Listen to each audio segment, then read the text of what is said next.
Gênesis capítulo 4, a partir do verso 1, a palavra do Senhor nos diz assim: Adão teve relações com Eva, sua mulher, e ela ficou grávida.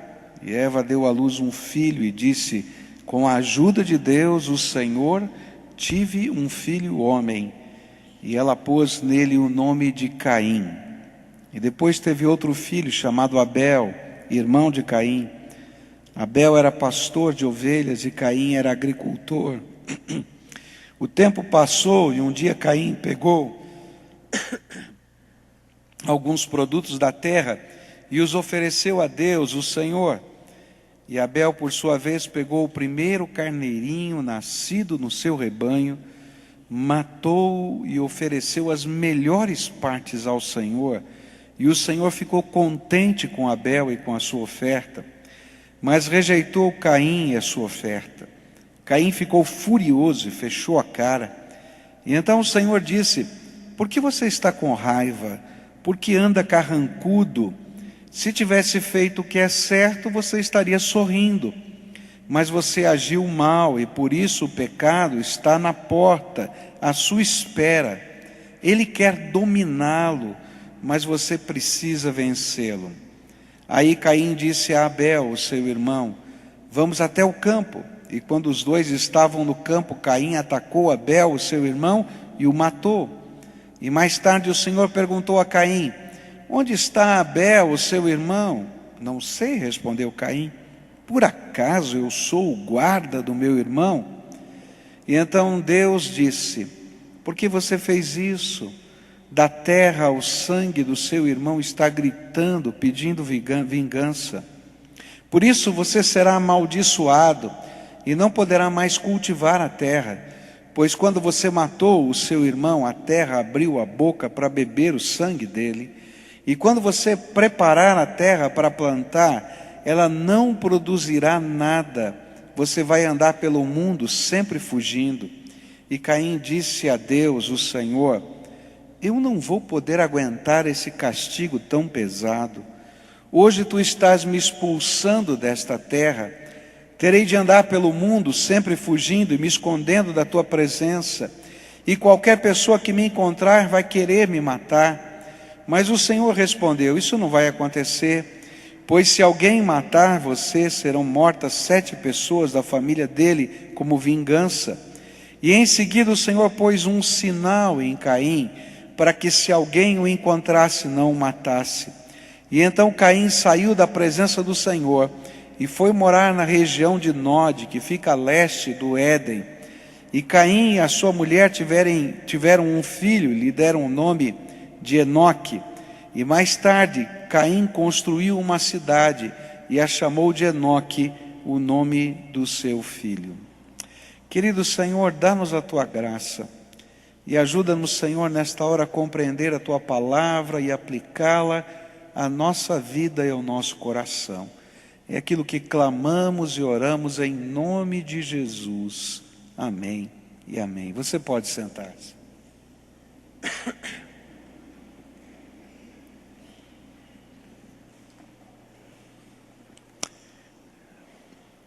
Gênesis começa com a criação do mundo e a criação do jardim de Deus. E o homem foi expulso do jardim de Deus. E ele tem que começar a sua vida fora do jardim de Deus, tentando se aproximar de Deus. E é interessante que o capítulo 4 desse texto de Gênesis vai nos mostrar que rebelar-se contra Deus é viver uma vida de conflitos que podem consumir-nos. E o nosso objetivo é olhar para os conflitos de Caim, aquilo que estava acontecendo com esse homem, e tentar entender como esses conflitos consumiram o filho de Adão, e como esses conflitos às vezes continuam consumindo os filhos de Adão, que somos nós. Como é que esse negócio acontece dentro da gente? E se a gente olhar para esse texto, a gente vai perceber que o foco dele está nesses conflitos conflitos que estão acontecendo com Caim. O primeiro conflito que vai acontecer com Caim é o conflito com Deus. Ele está fora do jardim de Deus, mas recebeu do seu pai e da sua mãe toda a orientação para seguir a Deus, para adorar a Deus. Ele aprendeu com o seu pai. A Bíblia vai dizer nos versículos de 1 a 4 que o foco de todas as coisas estava acontecendo em torno de Caim. Só para você ter uma ideia, o nome de Caim é citado 16 vezes em 7 ocasiões diferentes. Abel só é identificado como irmão de Caim. Mas nada, quase nada tem sobre Abel. E é possível a gente entender um pouquinho de como Eva se sentiu ao conceber o seu primeiro filho. E ela deixa bem claro esse sentimento, desse privilégio de ser mãe, quando ela diz o seguinte: Deus fez o homem, e agora com a ajuda do Senhor, eu fiz um segundo homem. Olha que coisa, eu criei um segundo homem. Que coisa tremenda! Eu e Adão somos fruto da mão de Deus. Mas Caim foi gerado por nós. Que coisa tremenda. Você pode imaginar como Caim foi alvo de cuidado e como essa criança significou um senso tremendo de realização na vida desse casal. E isso fica ainda mais forte quando Caim começa a copiar os passos do seu pai e ele se torna um agricultor junto com o seu pai. E essa é a coisa bonita, eles estão juntos ali, cultivando a terra. Mas todas estas coisas e todos esses privilégios abriram caminho no coração de Caim para um sentimento tremendamente humano. Um sentimento de autodeterminação, de independência, e eu diria até de quase onipotência. E são esses sentimentos que fazem com que o conflito com o Senhor comece, pois o temor do Senhor não estava mais no coração de Caim na mesma intensidade que estava no coração de Adão e de Eva. E ainda que Caim cultuasse a Deus, porque ele presta culto ao Senhor, me parece, à luz desse texto, que isto era mais uma forma de um ritual que ele cumpria. E por isso, diferentemente do seu irmão, ele não oferecia o melhor. Aqui é que está a grande diferença entre Caim e Abel. Abel oferecia o primeiro e o melhor. O primeiro carneirinho do seu rebanho, ele ofereceu a Deus. E a melhor parte, ele oferecia a Deus. Caim cumpriu o ritual. E ele ofereceu alguma coisa da produção da sua terra. E nessa diferença que havia entre um e outro, não é? Que estava ali colocada nessa autodeterminação, que estava ali colocado nessa independência, que se transformavam devagarinho em arrogância e sentimento de quase onipotência. Então um conflito velado com Deus nasce no coração de Caim. Quando eu olho para esse texto, é impossível eu não comparar isso com cada um de nós. É interessante perceber que são justamente estes os mesmos sentimentos do homem moderno que fazem com que ele se afaste de Deus. A gente vai se sentindo tão capaz de se autodeterminar e decidir a vida da gente. A gente se acha tão independente. Em alguns momentos da nossa vida a gente se acha tão forte, não é? Tão dono do nosso nariz, tão desnecessário prestar satisfação a quem quer que seja, porque afinal de contas eu sou livre, que a gente começa a se afastar bem devagarinho do Todo-Poderoso e perder no nosso coração a chave de toda a sabedoria, que chama-se temor do Senhor. Quando eu olho para o homem moderno, eu tenho que concordar com a filosofia de Nietzsche, quando diz que o homem se sente um super-homem. E é interessante porque Nietzsche não define o super-homem como Clark Kent, né, que a gente conhece. Ele define muito mais como o Batman, como aquele homem que não tem superpoderes, mas que tem um cinto de utilidades. E com o seu cinto de utilidades ele pode fazer quase qualquer coisa. E a maioria das coisas que estão no seu cinto de utilidades ou na Batcaverna são invenções dele. E aí a gente se imagina como esse super-homem, ou como Batman, e com os nossos aparatos especiais que nos conferem poderes para controlar toda e qualquer adversidade. E aí nós nos achamos sábios e capazes para resolver tudo e não depender de quase nada ou de ninguém. Caim começou por esse caminho. E esse caminho, ele gera dentro de nós um conflito com Deus. E esse conflito com Deus, ele se revela quando Deus se torna para mim um mero ritual e não uma necessidade e um sentimento de dependência profundo. E aí na minha vida, o culto não é uma oferenda de amor, é um mero cumprimento de obrigações religiosas, da mesma maneira que cumprimos obrigações sociais. Mas o que esquecemos é que o conflito com Deus nos afeta em todas as dimensões da nossa vida e nos leva a destruir o que realmente importa e tem valor, a própria vida. Quando eu olho para Caim, eu fico me lembrando de situações que vão acontecendo na vida ministerial da gente. Por exemplo, eu me lembro de um homem que depois de assistir alguns cultos, ele me procurou no corredor da igreja e disse assim: pastor, eu estou frequentando a igreja, estou me interessando aqui pela maneira como vocês vivem, e eu queria saber quais são as minhas obrigações.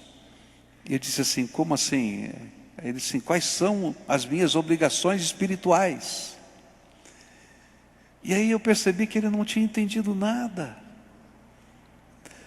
Porque nós não fazemos as coisas para cumprir obrigações espirituais ou religiosas. Nós fazemos as coisas, cantamos as canções que cantamos, ofertamos como ofertamos, celebramos a ceia, ou fazemos o ministério, porque nós conhecemos o Deus vivo e nós o amamos. O conflito com Deus acontece quando a gente não tem esse relacionamento com Ele. E o interessante é que a gente tem um relacionamento tão frio, que se torna distante. E na medida em que ele fica distante, os valores do reino de Deus se distanciam de nós, e a prática da nossa vida vai refletir o coração da gente, vazio e em conflito com Deus. E como eu preciso substituir aquele que tem todo o poder no céu e na terra, então eu me faço ser o meu próprio Deus. Ponho o meu cinto de utilidades, uso todo o meu conhecimento, uso toda a minha capacidade, e se eu tiver saúde, como muitos dizem, deixa comigo que eu me viro. Mas só nessa expressão ele já viu o seu limite. Porque se você respira, é porque o Deus Todo-Poderoso ainda deixou o sopro da vida no seu coração. E sem Ele, eu e você não somos absolutamente nada. Caim começou assim. Mas o conflito com Deus, ele se revela em outros conflitos na vida da gente. Versículos 4 a 7 vão falar: Abel, por sua vez, pegou o primeiro carneirinho nascido no seu rebanho, matou e ofereceu as melhores partes ao Senhor. O Senhor ficou contente com Abel e com a sua oferta, mas rejeitou a Caim e a sua oferta. E Caim ficou furioso e fechou a cara. E então o Senhor disse: por que você está com raiva? Por que anda carrancudo? Se tivesse feito o que é certo, você estaria sorrindo, mas você agiu mal, e por isso o pecado está na porta à sua espera. Ele quer dominá-lo, mas você precisa vencê-lo. E é interessante que agora o cenário começa a mudar. E assim acontece na minha vida e na sua vida, não só com Caim. Surge na vida de Caim Abel. Quem era Abel? Era o irmão menor. O que não poderia suceder o pai nos negócios, porque esse já era o lugar de Caim, agricultor era ele. Mas havia algo de grande valor que diferenciava Abel do seu irmão. Ele dependia de Deus. E ele estava disposto a oferecer o melhor e a obedecer ao Senhor. E era esta devoção que o fazia ser avaliado positivamente por Deus. E é assim, Abel se tornara uma ameaça para Caim, mas também uma crítica sem palavras do jeito de viver de Caim. E por isso, a intenção de Deus nesse texto era alertar Caim para o conflito que estava acontecendo dentro do seu próprio coração. E Deus vai conversar com Caim e diz assim: por que você está com raiva? Por que anda carrancudo? Se tivesse feito o que é certo, você estaria sorrindo. O que Deus estava dizendo é que o sorriso na nossa vida vem da capacidade que temos de consertar, de corrigir, de mudar as nossas atitudes. Mas a amargura vem do conflito quando olhamos para as pessoas e para a vida através da nossa dor e dos nossos desejos. Pois se você não controlar os seus desejos, eles vão destruir você.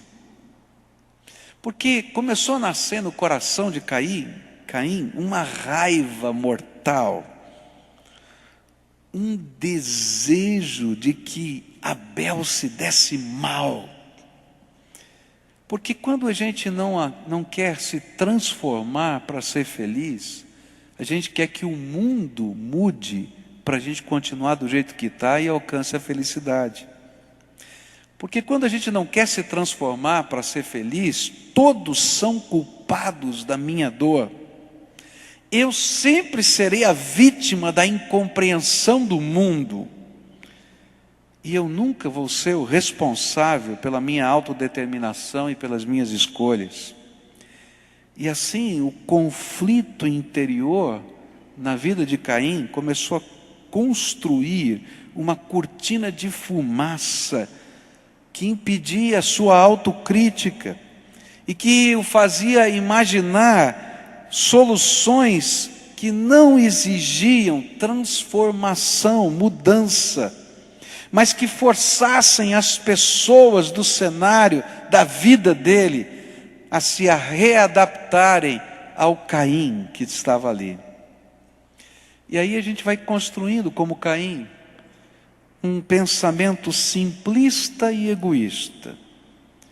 Que todos mudem para construir a minha felicidade. Afinal de contas, eu sou Caim. Mas essas premissas egoístas nos levam a destruir tanto a nós mesmos, como as pessoas que nós amamos e que estão à nossa volta. Quando eu olho para esse cenário e para o conflito que está no coração de Caim, eu fico vendo tanta gente. Tem coisa que está acontecendo na minha vida e na sua vida que talvez seja culpa dos outros. Mas a maioria dos problemas que eu estou vivendo nasceram com decisões que eu tomei. Eu escolhi o caminho, eu escolhi o lugar, eu escolhi as pessoas. E mesmo quando eu fui influenciado, eu decidi o que eu queria fazer. E às vezes quando eu olho para todo o cenário, eu posso achar que todos são culpados. Mas na verdade, eu tomei decisões importantes na minha vida. Eu não sei se você sabe, mas um dos crimes menos denunciados numa delegacia é o conto do vigário. Sabe por quê? Porque o conto do vigário, ele mexe com algo de ruim que vai dentro da gente. E o vigarista faz você acreditar que você vai ser o vigarista e que vai levar vantagem sobre aquele que está lhe passando o conto do vigário. E ele vai te vender o bilhete premiado da loteria, que você vai comprar bem baratinho e vai ganhar muito dinheiro. Ele vai te vender uma propriedade que vale 10 por 1, só que a propriedade não existe. Ele vai trocar com você um cheque de 100 por 10, não é? E quando você vai chegar para denunciar o crime, você tem que dizer que lá dentro de você, você também era um criminoso. E é por isso que nem sempre alguém vai à delegacia para dizer do conto do vigário, porque tem que admitir que também era um vigarista. Na vida é mais ou menos assim. Às vezes nós não admitimos o que somos de fato. E nós olhamos para tudo que está acontecendo à nossa volta e dizemos: olha, o problema que está acontecendo na nossa casa não é culpa minha, é culpa da minha mulher. Olha, não é culpa minha, é culpa dos meus pais. Não é culpa minha, é culpa do meu irmão. E a gente não consegue perceber que no cenário da vida todos somos coadjuvantes. E todos nós tomamos decisões e participamos dos processos. E para haver mudança numa casa, cada um, começando por mim mesmo, precisamos começar a mudar algo na nossa vida. Caim ficou com raiva de Abel, porque Abel foi elogiado por Deus e a sua oferenda foi aceita. E a dele não. E ele não estava preocupado como a dele poderia ser aceita, mas como impedir que Abel pudesse ter outra vez a sua oferenda aceita. E o foco está totalmente errado. Na vida nós somos parecidos com Caim.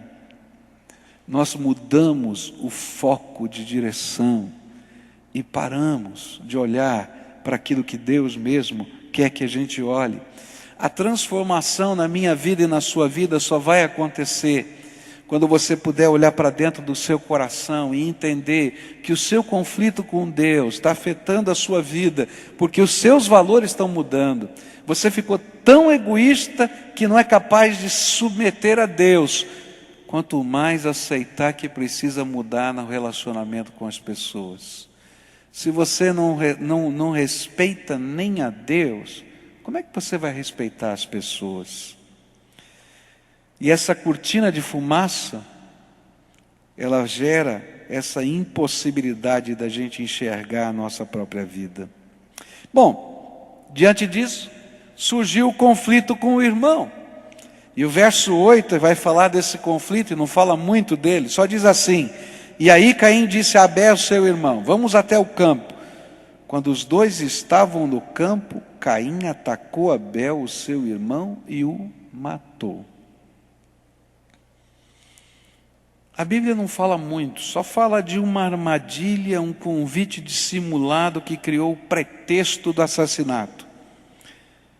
Na verdade, o que Caim queria era eliminar a concorrência.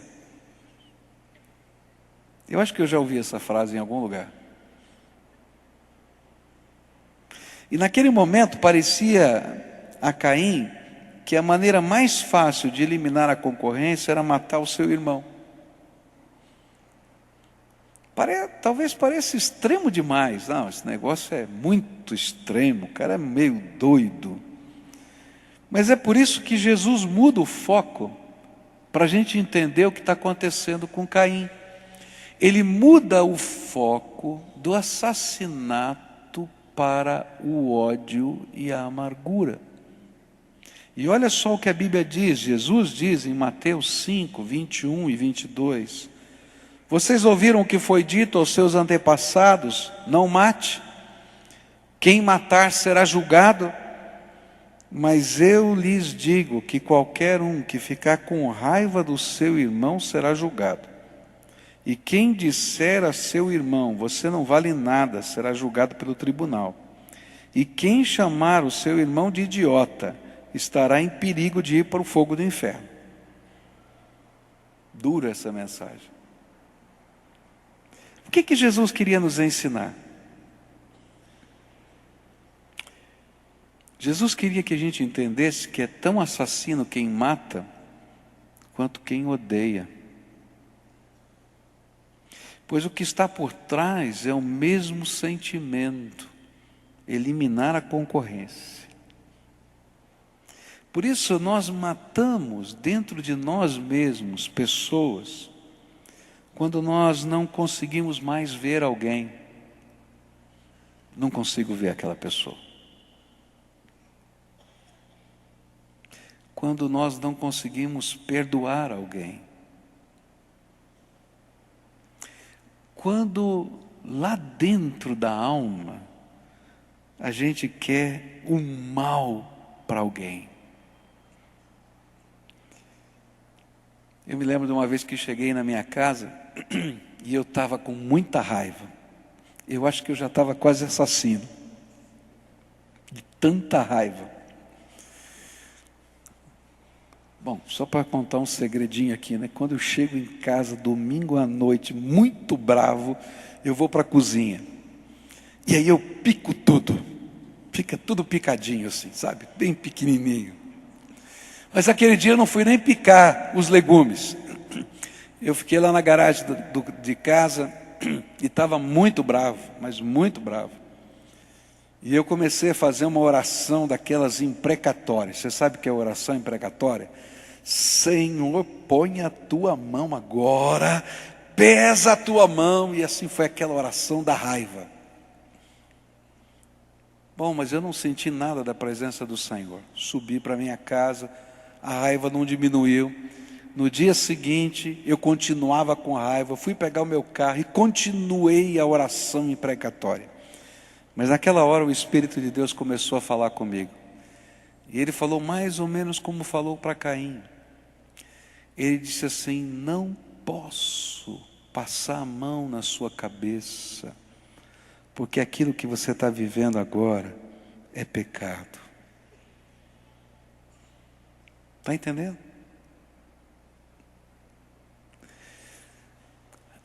Jesus está dizendo para a gente que o mal se constrói quando a gente permite que esses impulsos de raiva que estão aqui dentro da nossa alma, eles tomem conta da nossa vida. E nós começamos a matar pessoas dentro de nós mesmos. Nós não queremos ver, nós não queremos conversar, nós não queremos perdoar. Algumas vezes a gente tem até coragem de desejar o mal para essas pessoas. E quando os conflitos interpessoais nos fazem perder a perspectiva do outro. Porque a gente sempre tem que olhar os problemas não só sobre a nossa perspectiva, mas sobre a perspectiva do outro, para entender os dois lados. A gente perde a possibilidade de reconstrução. E o pior, queridos, é que quando nós não temos mais argumentos, porque na verdade não existe argumento para a raiva, então a violência se torna o nosso argumento, e nós queremos impor a nossa vontade pela nossa própria força. Agora, como é que pessoas tão próximas como Caim e Abel, marido e mulher, pai e filho, podem viver conflitos tão intensos? Como é que a gente consegue amar e odiar ao mesmo tempo uma mesma pessoa? Eu não sei se eu conseguiria responder essa pergunta ou essas perguntas. Eu só sei que no nosso coração e alma, se eles não forem tratados, atitudes impulsivas virão com tamanha força e às vezes com violência, que destruirão os relacionamentos mais significativos. E um pouquinho de nós, e um pouquinho destas pessoas que amamos, vai morrer cada dia. Você já viu um casamento que um pouquinho dos dois já morreram? Eu me lembro de um casal, os filhos estavam crescendo e eles não sabiam mais conversar, porque eles tinham se afastado tanto ao longo do tempo, e toda a conversa na casa girava em torno dos filhos, e os filhos eram interlocutores. Mas os filhos cresceram e eles começaram a sair de casa, e um ficava num canto e outro ficava no outro canto. E eu me lembro que a gente começou um trabalho de casal, e eu dei só uma lição de casa. Eu falei assim: olha, vocês têm que ficar meia hora juntos e vão ter que aprender a conversar. E de preferência, saiam de casa, porque vocês vão achar os seus esconderijos em casa. E eu me lembro que a semana passou, eu disse: o que é que vocês fizeram? Nós fomos comer uma pizza. E o que aconteceu? Nós comemos a pizza. Mas vocês conversaram? Não. Por sinal, a pizza estava boa, mas não conversaram nada. Eles não sabiam conversar. Um pouquinho dos dois havia morrido ao longo dos anos. Eu conheço famílias que pai e filho não se conversam. Eu nunca vou me esquecer do testemunho de Roy Harrison, quando ele pregou anos atrás no Brasil. Ele falou do problema que ele tinha com seu filho. Ele era um pastor numa cidade pequena na Inglaterra, e o seu filho começou a viver coisas difíceis, complicadas, e eles tiveram vários problemas de relacionamento, até que seu filho saiu de casa. E quando ele saiu de casa, eles cortaram relações e não conversavam mais. E ele orava pelo seu filho, orava pelo seu filho, orava pelo seu filho. Até que um dia, Deus tocou profundamente o coração desse pregador para dizer para ele: você precisa ser pai do seu filho e não pastor dele. E ele então pega o telefone e liga para o seu filho. Liga para o seu filho e começa a dizer para ele: olha, filho, eu quero te pedir perdão, porque hoje eu tive a nítida sensação que durante toda a minha vida eu quis ser seu pastor e não seu pai, e você precisava de um pai. E eu estou ligando para pedir perdão para você. E de repente, do outro lado da linha, o telefone bate. E aquele velho começa a chorar, porque diz: por que meu filho desligou o telefone na minha cara? Passa-se alguns dias da semana, o filho liga para ele e diz: papai, vamos conversar, vamos marcar um encontro num lugar neutro. E aí eles foram para uma cafeteria. E ele chegou lá e disse: papai, eu quero pedir desculpas porque eu bati o telefone na sua cara. Mas eu quero dizer para o senhor que naquela hora que o senhor estava conversando comigo, e que o senhor falou que queria ser meu pai, não só meu pastor, o senhor tocou numa ferida profunda no meu coração, porque eu sempre quis ter um pai. E eu comecei a chorar de soluçar. E eu sou muito orgulhoso, eu não queria que o senhor soubesse que eu estava chorando. Por isso eu desliguei o telefone. E aquele pregador olhou para um grupo de pastores bem grande e disse exatamente isso. Pastores, seus filhos precisam de pais. Mas não só os pastores precisam ser pais, nós precisamos uns dos outros. O que Caim está ensinando para a gente?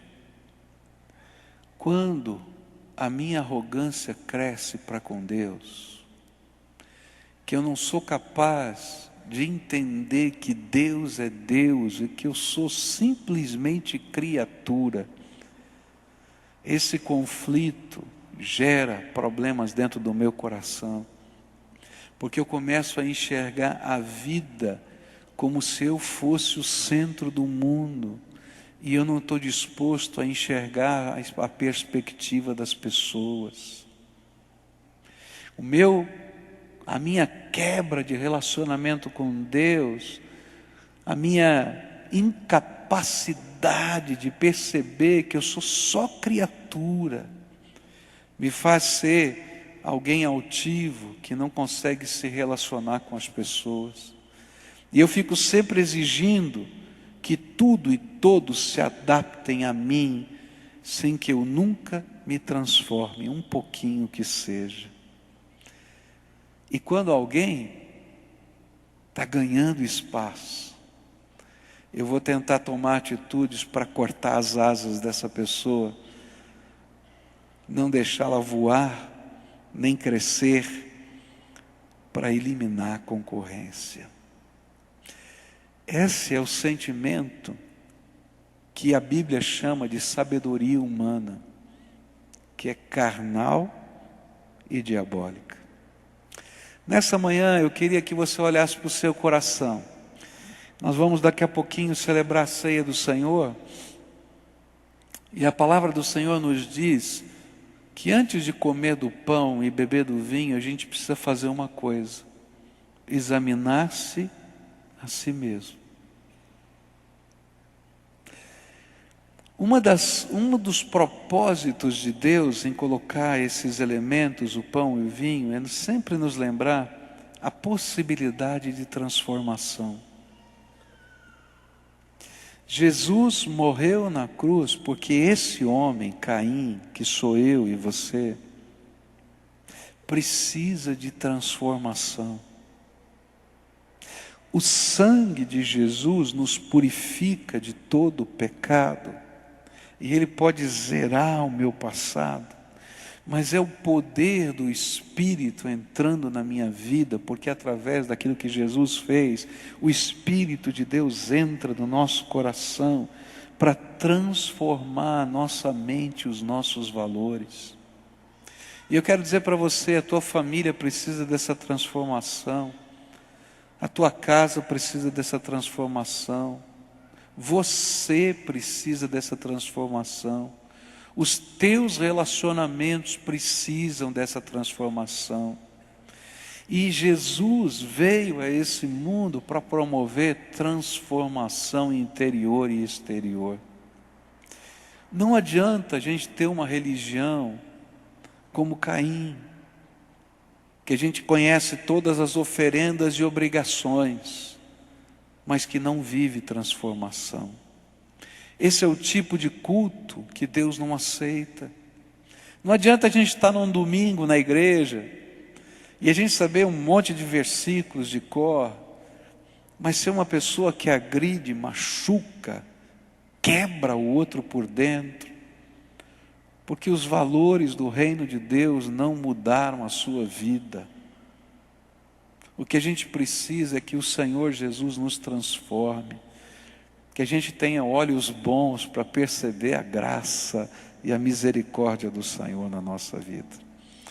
Então, hoje eu não vou convidar ninguém aqui a vir à frente, mas eu queria convidar você a olhar para dentro do teu coração. O que precisa mudar na tua casa?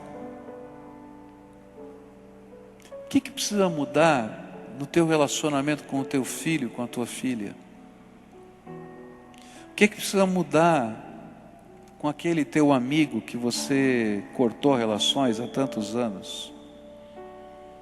O que precisa mudar em você, não no outro? O outro a gente deixa para Deus tratar. A gente muda a gente mesmo.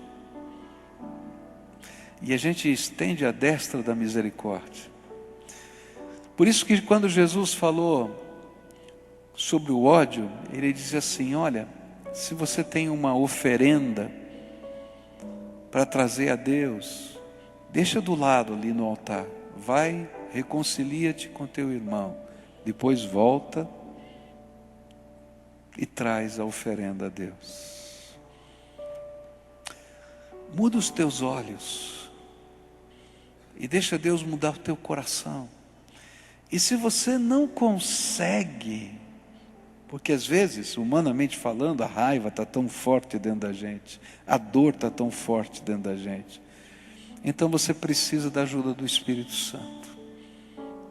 Você precisa que o sangue de Jesus te perdoe, mas você tem que pedir: Espírito de Deus, transforma a minha vida, entra aqui no meu coração, me ajuda a ter olhos bons, me ajuda a construir alguma coisa boa,